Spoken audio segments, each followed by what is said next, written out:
How to get rich এই ভিডিওটা আমি সময় পেলেই সার্চ করি, কিন্তু যে রেকমেন্ডেশনগুলো আসে সেগুলো বেশিরভাগই ইংলিশে আর ওয়েস্টার্ন কনসেপ্টের ওপর বিল্ড করা। ফাইন্যান্স বা ওয়েলথ ম্যানেজমেন্ট বইও যদি পড়তে চাই, সেগুলো বাংলাতে তো একটাও নেই, আর যেগুলো আছে সেগুলো ওয়েস্টার্ন ইনভেস্টারদের লেখা বইগুলোর বাংলা ট্রান্সলেশন। কিন্তু ওয়েস্টার্ন ওয়ার্ল্ডের অনেক আগে আমাদের বৈদিক শাস্ত্র আর সনাতন ধর্ম ওয়েলথ কি সেটা ডিফাইন করেছে। ওয়েলথ আমাদের কোথায় কিভাবে ইউটিলাইজ করা যায়, তার পারপাস কি হতে পারে, আর কিভাবে বিভিন্ন দেবদেবী আর তাদের পূজা অর্চনার মাধ্যমে আমরা এই ওয়েলথকে ক্রিয়েট করতে পারি, সেটা সুন্দর এক্সপ্লেনেশন দেওয়া আছে। কিন্তু যথাযথ মার্কেটিংয়ের অভাবে আজকে আমরা সেই নলেজ ভুলতে চলেছি। কিন্তু একই রকমভাবে এটাও সত্যি, সেই নলেজ ততটাই এফেক্টিভ আমাদের আজকের জীবনে। এই ভিডিওটা কোনো পলিটিক্যাল বা রিলিজিয়াস ভিডিও না, এখানে ওয়েস্টার্ন কম্পিটিশনও নেই।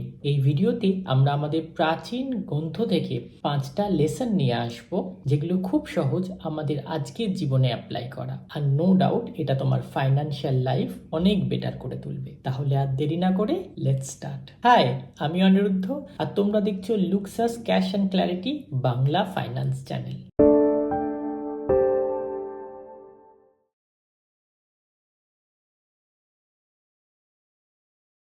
প্রথমেই বলি, আমাদের সভ্যতা কিন্তু অনেক পুরনো, আর সেই পুরনো যুগ থেকেই কিন্তু আমাদের পূর্বপুরুষরা আইডেন্টিফাই করতে পেরেছিলেন যে ওয়েলথ হলো একটা ব্লেসিংস, আর তার জন্য তার অধিষ্ঠাত্রী দেবী হলেন মা লক্ষ্মী। আমরা মা লক্ষ্মীকে যেমন ভক্তি আর নিষ্ঠার সাথে পুজো করি, ঠিক একই রকমভাবে ওয়েলথও রেসপেক্ট ডিজার্ভ করে। অনেকেই বলে পয়সা বা ওয়েলথ হলো সমস্ত সর্বনাশের মূল, রুট অফ অল ইভিলস। এটা একদমই ঠিক না। মানি শুধুমাত্র একটা ম্যাগনিফাইং গ্লাস বা আতশ কাঁচের মতো কাজ করে। যে মানুষটা অলরেডি খুব খারাপ কিন্তু পয়সা নেই বলে বেশি খারাপ এফেক্ট করতে পারে না, সেই মানুষটার কাছে যখন পয়সা আসে তখন তার ভয় অনেক কমে যায়। সে তখন খারাপ কাজগুলো করতে শুরু করে, কিন্তু তার মনে খারাপ করার প্রবৃত্তি পয়সা আসার আগে থেকেই ছিল। ঠিক তেমনই যে মানুষটা ভক্তিমান, দান করেন, সবাইকে হেল্প করেন, পুজো অর্চনা নিয়ে থাকেন, তার কাছে যখন পয়সা আসে সে তখন আরো বেশি লোককে দান করে, চ্যারিটেবল অর্গানাইজেশনের সাথে যুক্ত হন, মন্দির বা রিলিজিয়াস ডেভেলপমেন্টের সাথে যুক্ত হন। তাহলে এখানে সত্যিই কি ওয়েলথ বা মানিকে দোষারোপ করা যায়? অ্যাকচুয়ালি না। আমরা এখন ওয়েস্টার্ন ওয়ার্ল্ড থেকে শিখছি অ্যাবান্ডেন্স, লজ অফ অ্যাট্রাকশন, এই সমস্ত কিছুর কথা, আর তার জন্য বলা হচ্ছে মানিকে রেসপেক্ট করলে আরো বেশি মানি আসে। কিন্তু আমাদের পূর্বপুরুষরা তো অনেক আগেই একই জিনিস বলে গেছেন, তাই তুমিও তোমার ওয়েলথ বা মানিকে একই রেসপেক্টে পুজো করো। এটাকে যত রেসপেক্ট দেবে, এও কিন্তু তোমার কাছে ততটাই অ্যাবান্ডেন্স হয়ে আসবে। এটাই আমাদের ফার্স্ট লেসন। সেকেন্ড লেসনটা হলো অষ্টলক্ষ্মী, মা লক্ষ্মীর 8টা ফর্ম। এটা শুনেছো নিশ্চয়ই, যদি না শুনে থাকো, মা লক্ষ্মী শুধুমাত্র মানির অধিষ্ঠাত্রী দেবী নন। আমি অবশ্য অনেক পরে শুনেছিলাম। আদি লক্ষ্মী, ধনলক্ষ্মী, ধন্যলক্ষ্মী, গজলক্ষ্মী, সন্তান লক্ষ্মী, ধৈর্য লক্ষ্মী, বিজয়া লক্ষ্মী, বিদ্যালক্ষ্মী, এই 8জনই হলো দেবী। যেখানে আদি লক্ষ্মী নলেজ, উইজডম, মোক্ষ এই সমস্তকে রিপ্রেজেন্ট করেন। ধনলক্ষ্মী মানিকে রিপ্রেজেন্ট করেন। আমরা ছবিতে দেখি হাত দিয়ে সোনার গিনি পড়ছে, ইনিই ধনলক্ষ্মী। ধান্যলক্ষ্মী ধান বা অন্নকে রিপ্রেজেন্ট করে। আমরা অনেক ছবিতে দেখব, স্পেশালি গ্রামের দিকে পুজো হলে সেখানে মা লক্ষ্মীর হাতে ধান থাকে এবং ধান পড়তে থাকে, ইনি ধান্যলক্ষ্মী। গজলক্ষ্মী, এই ছবিটা দেখা যায়, দুদিকে দুটো হাতি থাকে এবং তারা সোনা বা গিনি এগুলোকে বৃষ্টি করে, ইনি গজলক্ষ্মী। সন্তান লক্ষ্মী, যিনি সন্তান বা পরিবার এই সমস্ত কিছু দেন। ধৈর্য লক্ষ্মী, তিনি ইমোশন, ধৈর্য এই সমস্ত কিছুকে কন্ট্রোল করেন। বিজয়া লক্ষ্মী, যিনি ভিক্টরি, সাকসেস, বিজয় এই সমস্ত কিছু দেন। আর বিদ্যালক্ষ্মী, যিনি আমাদের নলেজ, বিদ্যা এই সমস্ত কিছু দেন। এই 8টাই কিন্তু মা লক্ষ্মীর রূপ। এর মধ্যে দিয়ে কি রিপ্রেজেন্ট করা হলো? এর মধ্যে দিয়ে এটাই বলতে চাওয়ার চেষ্টা করা হলো, এই যে মোক্ষ, ধন, অন্ন, সন্তান, ঐশ্বর্য, ইমোশনাল ব্যালেন্স, সাকসেস আর বিদ্যা, এই সমস্ত কিছুই কিন্তু অ্যাকচুয়ালি ওয়েলথ। আমরা ওয়েলথ মানে শুধু মানি বুঝি, সেটা নয়। মা লক্ষ্মী যেমন এই 8টা রূপে আছেন, ঠিক তেমনই আমাদেরও ওয়েলথ মানে এই 8টা জিনিসকেই কিন্তু কনসিডার করতে হবে। আজকে অনেক জায়গায় দেখা যাচ্ছে ওয়েস্টার্ন ওয়ার্ল্ড থেকে আমরা শিখে আসছি নলেজ ইজ দ্য কারেন্সি, বা ইকিউ আর IQ is the next power. কিন্তু আমাদের পূর্বপুরুষরা অনেক আগেই বলে গেছেন যে এইগুলোই কিন্তু সব ওয়েলথ। তাই তুমি যদি তোমার ওয়েলথ ক্যালকুলেট করো বা কনসিডার করতে চাও, তাহলে কিন্তু এই সমস্ত কিছুকে কনসিডার করতে ভুলো না। এটাই কিন্তু লেসন 2। মা লক্ষ্মীর বর্ণনা তো আমরা শুনলাম, এবার দুটো লেসন লক্ষ্মী পুজোর আচার অনুষ্ঠান নিয়ে। আমি যে খুব ভালো আচার অনুষ্ঠান জানি বা পুজোর মন্ত্র জানি তা না, কিন্তু কিছু কিছু জিনিস আমরা অনেক ছোটবেলা থেকে শুনে আসছি, তার মধ্যেই লুকিয়ে আছে এই দুটো লেসন। প্রথমত, যখনই আমরা পুজো করতে বসি লক্ষ্মী ঠাকুরের, একটা কথা বারবার বলা হয়, মা লক্ষ্মী কিন্তু একদম শব্দ সহ্য করতে পারেন না। তাই কাঁসর, ঘন্টা এই সমস্ত দিয়ে কোনো পুজো হবে না, শান্তভাবে চুপচাপ পুজো হবে।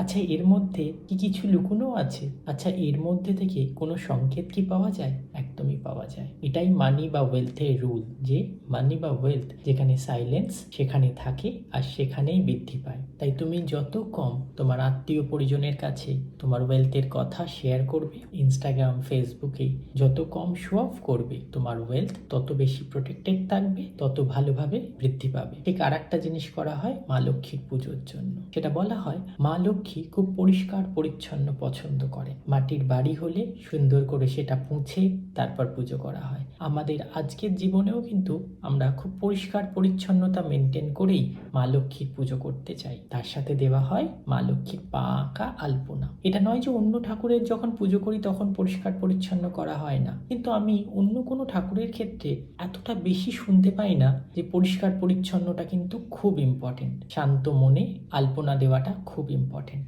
এই দুটো জিনিস কি কোনো রকম ভাবে ওয়েলথের সাথে রিলেটেড? একদমই রিলেটেড। ওয়েলথ কখনো ক্ল্যাটার পছন্দ করে না। তোমার অনেকগুলো এফডি আছে, অনেকগুলো ব্যাংক অ্যাকাউন্টে কিছু কিছু টাকা রাখা আছে, এতগুলো স্টক কিনেছো নিজেই জানো না কোনটার কতটা অ্যালোকেশন আছে, মিউচুয়াল ফান্ড কিনেছো প্রচুর, সেগুলোর কোনো ট্র্যাক নেই, অল্প অল্প কিন্তু অনেক। এটা ক্ল্যাটার। ঠিক মা লক্ষ্মী যেমন অপরিষ্কার পছন্দ করে না, তোমার ওয়েলথও তেমন এই রকম ক্ল্যাটার বা অপরিষ্কার অবস্থায় থাকলে এটা কিন্তু গ্রো করে না। তাই তুমি যখন শান্ত মনে যেভাবে লক্ষ্মীর পা আঁকো, ঠিক সেই রকম শান্ত মন নিয়ে যখন নিজের ইনভেস্টমেন্টকে দেখবে বা নিজের ওয়েলথকে কনসিডার করবে, তুমি দেখবে অনেক কিছু তুমি দেখতে পাচ্ছ যেটা অশান্ত অবস্থায় দেখতে পাবে না। এরপরে যখন তুমি এই ক্ল্যারিটিটা দেবে যে কোনটা রাখা উচিত কোনটা রাখা উচিত না, তখন দেখবে তোমার ওয়েলথে কোথায় গ্রো বেশি হচ্ছে আর কোথায় প্রবলেম হচ্ছে, এগুলো অনেক সহজে দেখতে পাচ্ছ। তাই এই দুটোই হলো থার্ড আর ফোর্থ লেসন। আজকের সোশ্যাল মিডিয়া আমাদের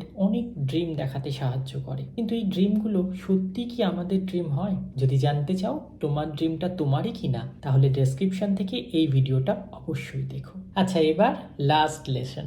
একটা কথা বলো, যেমন ওয়েলথের অধিষ্ঠাত্রী দেবী মা লক্ষ্মী, তেমন আমাদের কোনো দিন আছে কি যেটাকে আমরা ওয়েলথের দিন বলে কনসিডার করতে পারি? একদমই আছে, অক্ষয় তৃতীয়া। তার সাথে সাথে কেউ কেউ দিওয়ালি বা ধনতেরাসকেও ধরতে পারে। আচ্ছা, এই দিনগুলোতে কি করা উচিত আর না করা উচিত, তার মধ্যে কোনো কিছু কমন দেখতে পাও? হ্যাঁ, পুজো করা উচিত, উপবাসও করা উচিত, কিন্তু একটা জিনিস যেটা অক্ষয় তৃতীয়ার জন্য এবং দিওয়ালির জন্য খুব বেশি প্রযোজ্য, সেটা কি জানো?